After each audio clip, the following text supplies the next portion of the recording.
And now, from approximately coast to coast, the Cretchford Braid and Tassel Company presents Classic Bob and Ray.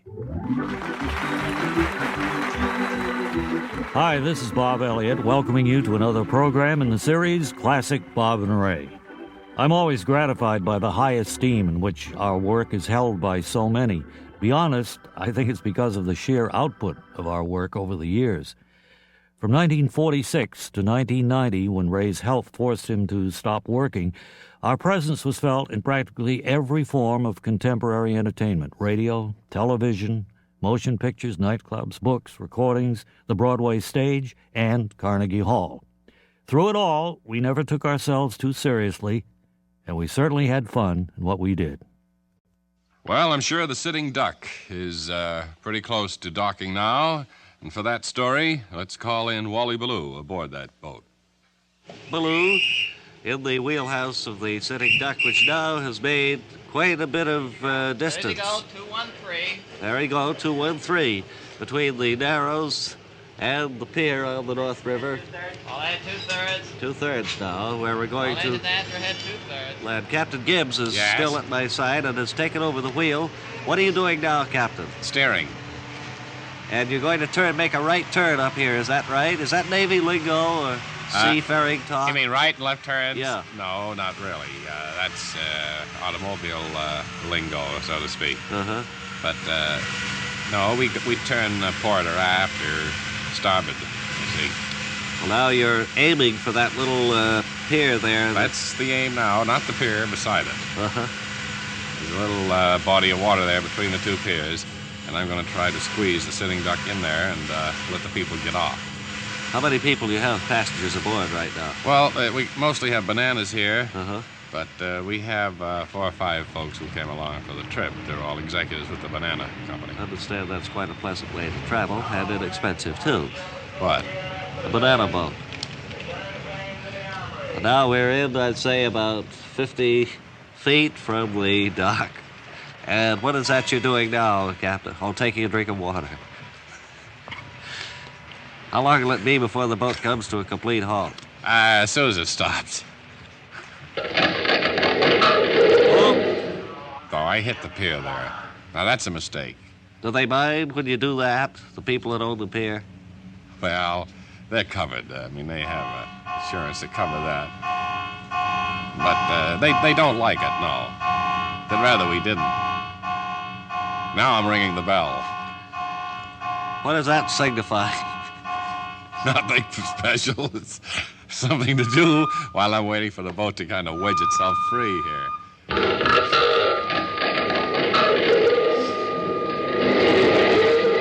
This is the worst, Captain. man. This is the worst Captain. I've done. Yes, I think it's being on Captain. the air. Yes. I was leaning over the side just as you brought the boat into a stop, and I had the microphone. You better over. get out. I'm going to get out of here. Captain, I'm getting out of here, I have my finger caught between the... My Better finger... get off there. But You better get out of there. my finger... Wally Ballou returning you to... Here's a feature we like to come up upon at these sessions, which we call Questions and Answers to Bob and Ray. We just kind of throw everything open to our studio guests. There aren't too many of them here today at this time, as a matter of fact, but maybe some of you have a question you'd like to have Ray or myself answer, and we'll certainly try to do so to the best of our ability. Who has that lady with her hand up? Yes, if I may. I've been listening to you, Bob and Ray. Would you stand, please, ma'am, if you're directing a question to us here? Certainly. Podium. All right. Bob and Ray, I've been listening to you since 19 and 29. Uh-huh. And I attended one of your shows many, many years ago, and the studio was gaily festooned, as I recall. Yes. And when I came into the studio about an hour ago, I was rather disappointed in the somber decor of your studio today, and I wondered what the reason was, why you changed from such gaily festooned studio to this one, which is very, very depressing. That is an interesting May I question. sit down for the answer? Yes, of Thank course. you. I'll stand for the answer myself. The question of why we don't decorate the studio is rather a complex one. It somewhat resembles the problem of a hotel which finds itself being stolen, having all of its towels stolen. Do you realize how much money a hotel loses in a year, say, from people stealing towels for souvenirs to take home? Why, I'm not listening. We found that our bunting... What's this towels got to do with it? Well, I it's think a- I asked you something No. about festoons, Ray. It's a problem. I'm Bob, ma'am. Ray is Oh, downstairs. well, what do you know about that? Having a quick one. I thought you would change. No, the point is, this bunting that It's we too used to bad. use... What happened to you, Bob? Nothing happened to me, ma'am. That's what I've you always think. looked this way. Well, do you want to hear the answer, or do you want to just sit there? I could be sitting down, too. Well, if you could give me a direct answer and not talk to No. me about hotel towels. No, I meant that the cost of bunting became quite exorbitant over the past years. People would steal little pieces of it at each broadcast to take home as souvenirs, and we found that our festoonery was running into quite a bit of money at the end of a year. And those big pictures you used to have of The yourself. big blow-ups, the 8x10 blow-ups of us. Yes, Well, they've yes. skyrocketed in price, too. And, of course, noisemakers that we gave to I the know audience, those have gone up they've because gone I up. had a birthday party for a nephew, and I was amazed at the cost of those little things. They Well, what used the to be deuce so- has that got to do with what we're talking about here? I'm sorry. Now, then we had a crew that did nothing but festoon the studio before we went on the air, and then defestoon it later, whatever was left of it that they didn't steal, and the labor costs were prohibitive on that. Lady, it's a shame to think that you've taken 3 minutes radio time. It goes coast to coast to ask a stupid question like that. I think Why I don't can you wrap ask it. Something serious. I think I can wrap it all up for you, Rather. ma'am. We decided that the show either stands or falls on its content, Boy. and all the bunting in the world wouldn't make it any better. Oh, what a boy. I mean, if you wanted a wonderful, wonderful phony answer, that was it. Brother. Again, we return to Wally Ballou, who is, I assume, still aboard the great ship Sitting Duck. Come in, correspondent Wally Ballou. Wally Ballou, standing here at the edge of the deck with my finger still caught between the dock and the side of the Sitting Duck, which pulled in here to New York just a while ago. Captain, what are the chances of moving the vessel so that I can extricate my finger?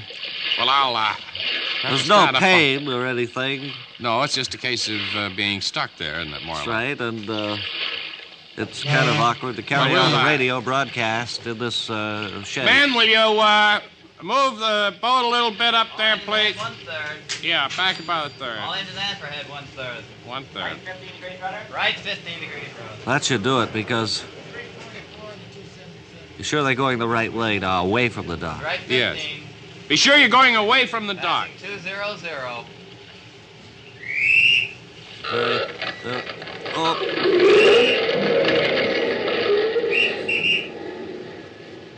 wow. There you go, 213. Oh, wait a minute. Okay. Hey, did you get your finger out? Yes, yes, Oh, I did. Okay, you can bring it back in. Now, is Boy, there that's much better. any other questions now before you leave? No, I don't believe so. How's the chow in this vessel? So the food's all very good here. At sea, you have a great appetite. And although we had a rather hectic landing, I do hope that you and your great crew will pay us a call again whenever the Sitting Duck comes back Well, to port. we certainly hope I'm so. awful sorry that this happened. Oh, but, forget it, I Captain. think the entire crew is nervous. Oh, that's, of course Knowing they that, are. you radio- Nobody's fault but my own. I should have had my finger down there between the ship and the dock anyway. Knowing that you radio people were aboard, I think probably affected the crew. But again, thank you, and we hope that you'll always consider the Sitting Duck as kind of a second home. Well, we'll certainly do that, Captain, and it's been a pleasure talking to you and to all of the men in the Sitting Duck. Anchors away. What? Anchors away. That's so. No, I'm giving a signal to drop anchor. Oh, and this is Wally Ballou returning you to New York.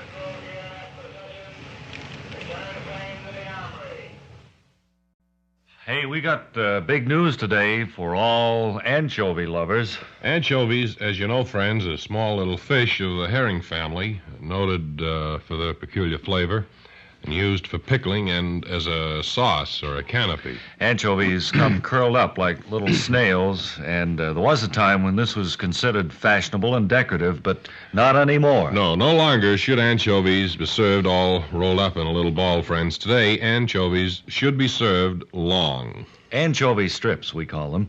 And if you haven't had anchovy strip salad or an anchovy wedge, you haven't really enjoyed anchovies as they should be enjoyed. Now, if you'll bring in camera one, please, you'll see here on the table, friends, a small ironing board together with the new Bob and Ray Anchovy Ironer. Now, you can iron your own anchovies right at home there with very little trouble and at practically no expense. Now, I'm going to iron a few anchovies right here in the studio so that you can see for yourself how easy it really is. Oh, if you can iron a shirt, you'll have no trouble ironing an anchovy. No buttons to iron around, no pleats to beware of, and nothing to starch. First, you gently test the iron by wetting your finger and, touching it to the bottom of the iron like I did there. That's a little too hot, isn't it? Yeah. Mm-hmm. Then, taking the anchovy... See, it's set for wool. Oh, yeah. Try it on... No, I'll have to set it for fish. Wait a minute. I'll try it. That's better. That's better. Now, take the anchovy between your thumb and second finger, place it on the table, put the point of the iron at the base of the anchovy. Now you gently press the anchovy out, prodding with the point of the iron until flat, like I'm doing here. Well, that's all there is to it. Lift up the iron, take a sharp knife, and pry the anchovy from the base of the iron onto a plate. Now, to get this bargain of a lifetime, write to Pressed Flat, New York.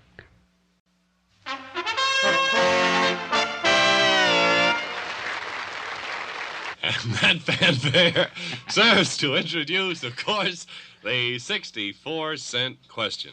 And here now, to MC, to ask the questions, Larry Lovebreath. Well, thank you very much. And hello and welcome to what we think is going to be radio's most exciting game, a chance to run 2 cents all the way up to 64 cents. And who's our first contestant who's going to try? Her name is Bertha Lally. All right, will you send Miss Lally out here?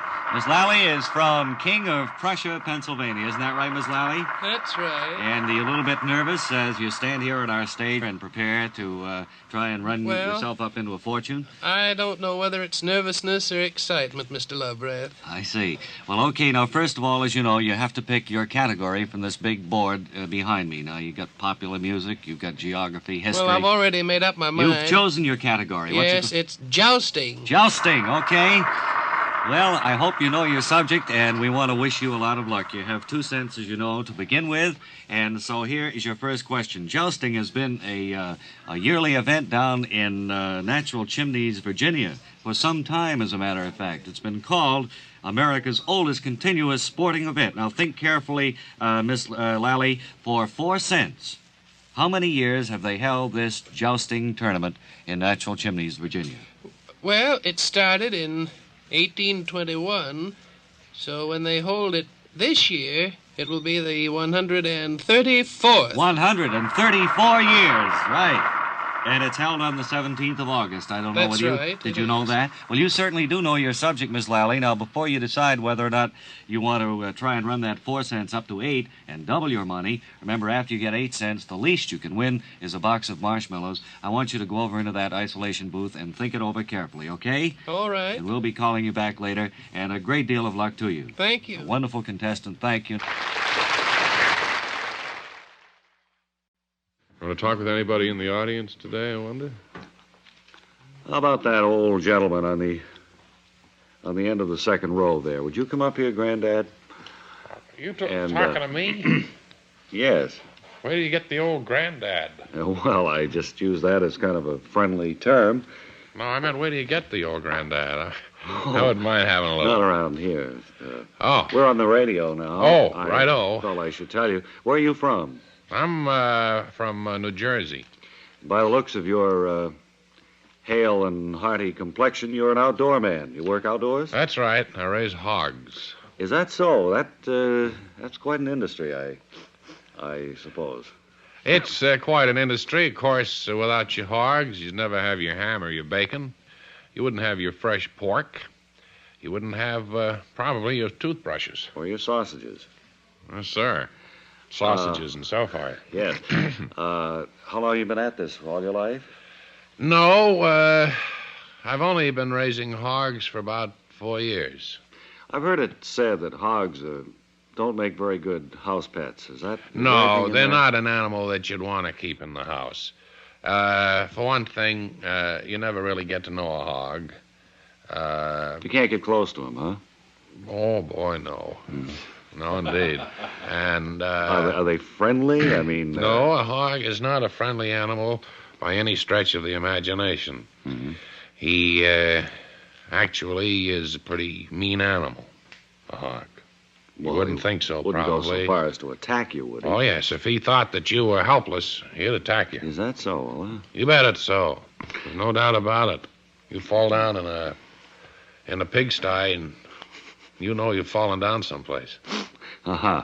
Well, thanks very much for talking with us, sir, and best of luck over at your pig farm. I'm going from here over to the Waldorf Astoria. I'm going to sit around the lobby for a while. Like this? You're going over there? I got nice, comfortable chairs. I thought I'd read a paper. I know, but... Well, okay, that's up to you. Okay.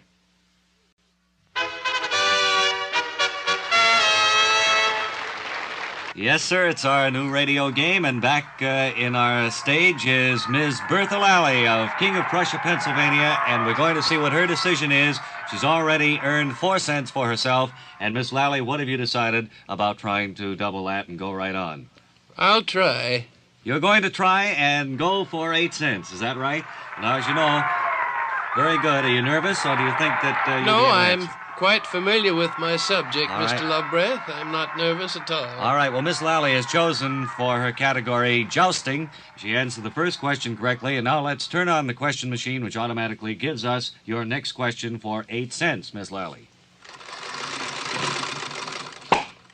Here it is, and our lovely assistant Elaine has just handed it to us, and we would like to know, for 8 cents, the story of how jousting and this jousting tournament down in Natural Chimneys, Virginia, got started. Well, Think carefully now, Miss Lally. the story goes that the hand of one of the local belles was sought by two ardent swains back in, as I told you before, 1821. 134 years ago. Right so far. And the lady was unable to make up her mind.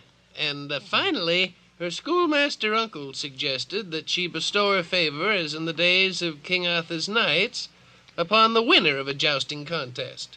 And it was to be about proving skill, horsemanship, without the mortal danger of the old English tournaments, when each rider sought to unseat the other, and as such arouse the sporting interest of the whole countryside. Now, on the fateful day, the two young knights met in the Valley of Virginia at a place called Natural Chimneys, where 7 curious rock formations tower more than 100 feet in the air. This is remarkable, from Miss a Lally. level plain. I know my subject. You Now, certainly at the do. end of the contest,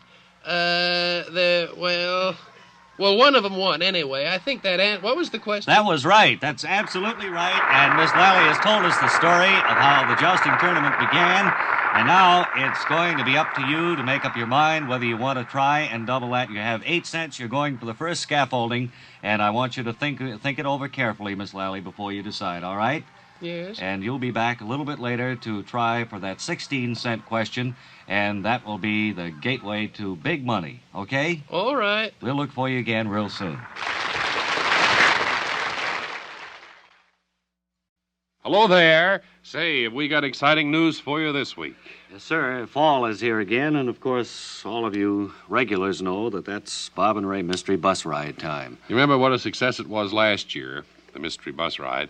Well, it's even going to be more exciting this year, and the cost is going to be just about the same. Maybe $1 or $2 more, but basically it'll be the same price. Everything has gone up, Ray. I don't think anyone would complain about that. I don't think so. We haven't got the exact date set, but we thought today it might be fun to stir up a little interest, if you haven't heard about it, to run a film of last year's Mystery Bus Ride so you can get the idea of just how this works out. It is a lot of fun. Okay, would you turn on the film there now? We'll describe it. Now, here we are standing in Times Square, That's the meeting place. where everyone who's going on the mystery bus ride shows up. Sorry, this wasn't a... See, we had gotten all of our listeners to write in previous to this and send their money in, and then we told them to meet us. Right here is a lady who is questioning now whether she wants to go.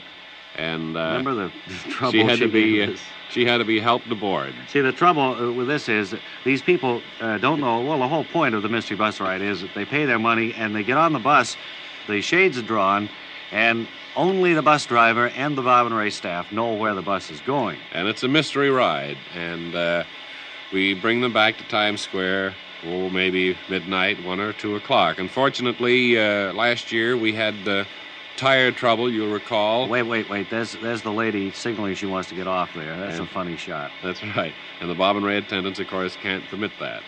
I think it's a little just about here where that flat tire happens, isn't it? Here we did have the flat tire, and the Bob and Ray attendants, that's Wilbur Conley, young squirt who works for us, putting blindfolds around all the people before they can leave the bus and stand around in what appears to be a corn patch. There they are. There they are, all standing around with the blindfolds on, and a state trooper is going to come along in just a minute. You'll see. There he comes. And there's some law about wearing masks in public, and the whole bunch was arrested. There we are. We're Bob and Ray now talking to the police officer. And we Bob can't talk him out of it, though. Bob and Ray now signaling to the mystery bus riders to follow them.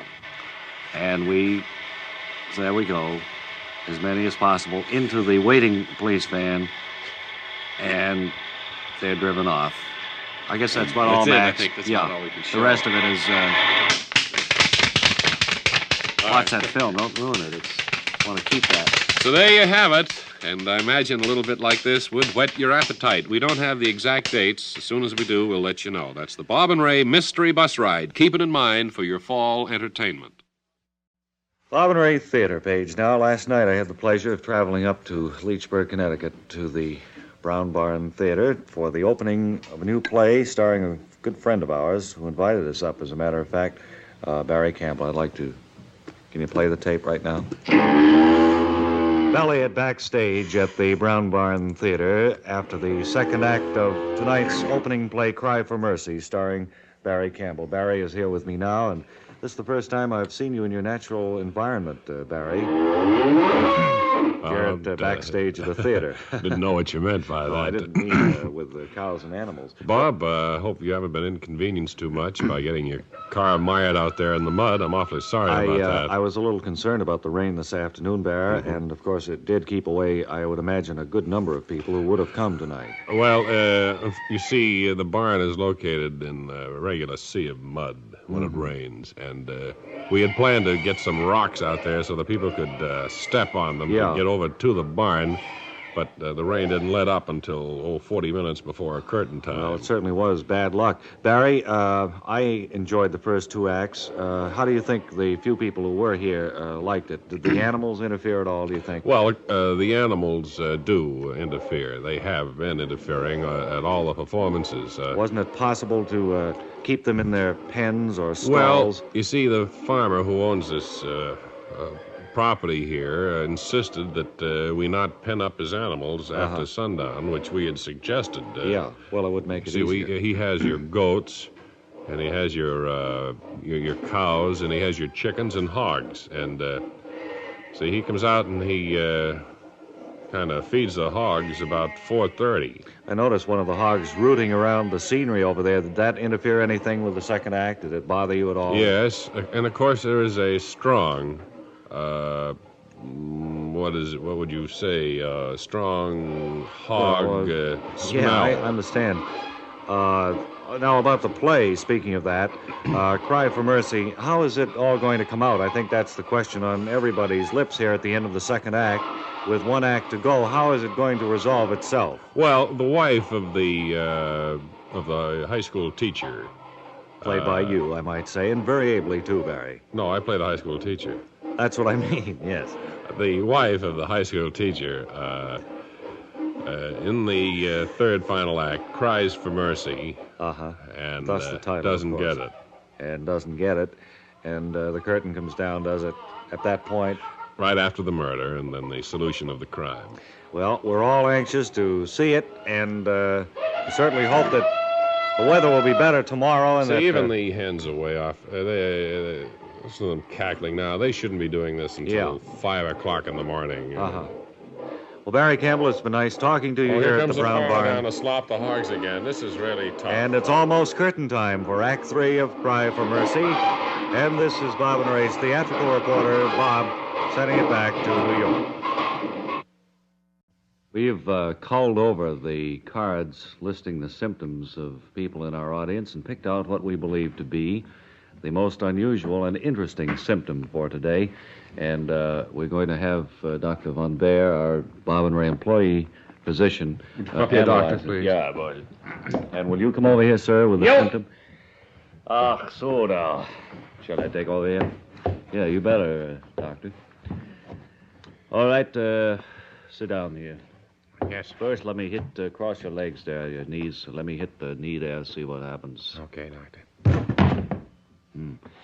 First, before I go any further, tell me what it is that you think is your problem, what you wrote on your card there. Well, I don't know what's wrong. I do know the symptoms I have, and it's this. Yeah. Well, go ahead. Be open-minded about the thing. We're here to help you, and you were Well, I'm a picked little as the hesitant audience to- member with the most interesting symptoms, and that's why they sent you up here. While I'm a little hesitant to go on the air on a coast-to-coast radio and hook up. Oh, go ahead. Okay, I will. See, I have these lumps on my leg, like from halfway down the calf, down around the ankle. So, down around the ankle, yeah. All Both right, legs, we both. get to that. Now, I got to fill out a few questions here. How old are you, first of all? I'm 29. Do you have a normal high school education? Well, yes, I Do graduated. you ever work on a milk truck? Yes, I did as a boy. You ever sell newspapers? No, sir. So, ever work for a banking concern as a runner? No, you mean have I been on my feet a lot? No, that wasn't what I meant. I just want to get your background here a little bit. You got any brothers and sisters? Yes, I got 2 brothers and 2 sisters. All right. Older than you or younger than you? One or the Well, other. it's mixed up. All right. And Some's older, some's younger. currently you're living in New York City, right? That's right. Now we get to the root of your trouble there. Pull up your pant leg there a little bit. So I've had this since about the 4th grade. Yeah, These but, lumps in my legs. let me get this measure out here. Does that hurt at all there? No, itchy a little. How about this side, this other leg here? Yeah, that doesn't hurt, no. Uh-huh. It's itchy like the other leg, though. Yeah. It's pretty big lumps there. See. I think I've analyzed your problem, sir. Yes, Doctor. You wearing long underwear? Yes, sir. That's what it is. It's loose down. It's lumpy down there around under your socks there. Oh, that's what it is, yes. That's right. Well, have we made you feel a little bit better? Sure do. Now I feel like going dancing. I feel like I'm no longer in the gathering dusk. So, medicine marches on.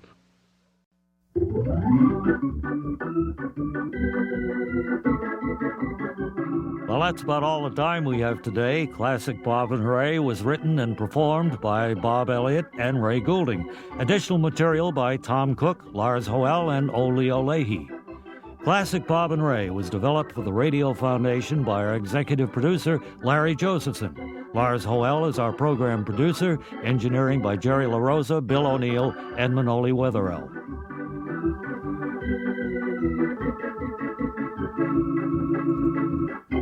And now this is Ray Goulding reminding you to write if you get work. Bob Elliott reminding you to hang by your thumbs.